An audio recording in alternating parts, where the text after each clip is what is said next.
Hulk sir, গ্রাম থেকে আপনার মা ফোন করেছে। কেমন আছো মা? ভালো আছি বাপ। আমরা তোর জন্য একটা মেয়ে দেখেছি, সবকিছু ঠিকঠাক। তুই জলদি ছুটি নিয়ে বাড়িতে আয়। আচ্ছা মা, আমি তাহলে আজকেই ছুটি নিচ্ছি।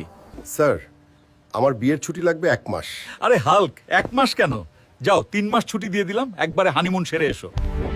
বন্ধুরা, তোমরা যদি আমার বিয়েতে আসতে চাও তাহলে জলদি জলদি লাইক, কমেন্ট, সাবস্ক্রাইব অথবা ফলো করে দাও। মা, কই তুমি? তাড়াতাড়ি এসো, দেখো তোমার ছেলে চলে এসেছে। আমার সোনা বাবাটা চলে এসেছে। তোর জন্য লাল টুকটুকে একটা বৌমা পছন্দ করেছি। আমার মা বলে কথা।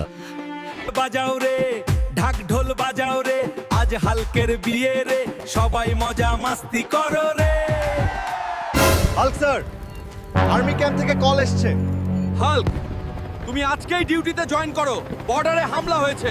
দাঁড়া বাবা, এই অবস্থায় যাস না তুই। না মা, সবার আগে আমার কাছে দেশ, তুমি আমার জন্য দোয়া করো।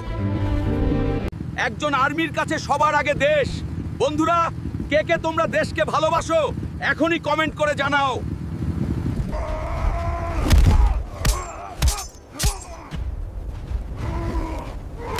ক্যাপ্টেন স্যার, আমার অডিয়েন্সের লাইক কমেন্ট আমাকে শক্তি বাড়িয়ে দিয়েছে। আজ কেউ রেহাই পাবে না। আজ তুমি যা করলে তা পুরো আর্মির জন্য দৃষ্টান্তমূলক হয়ে থাকবে। পুরো টিমের পক্ষ থেকে তোমাকে স্যালুট।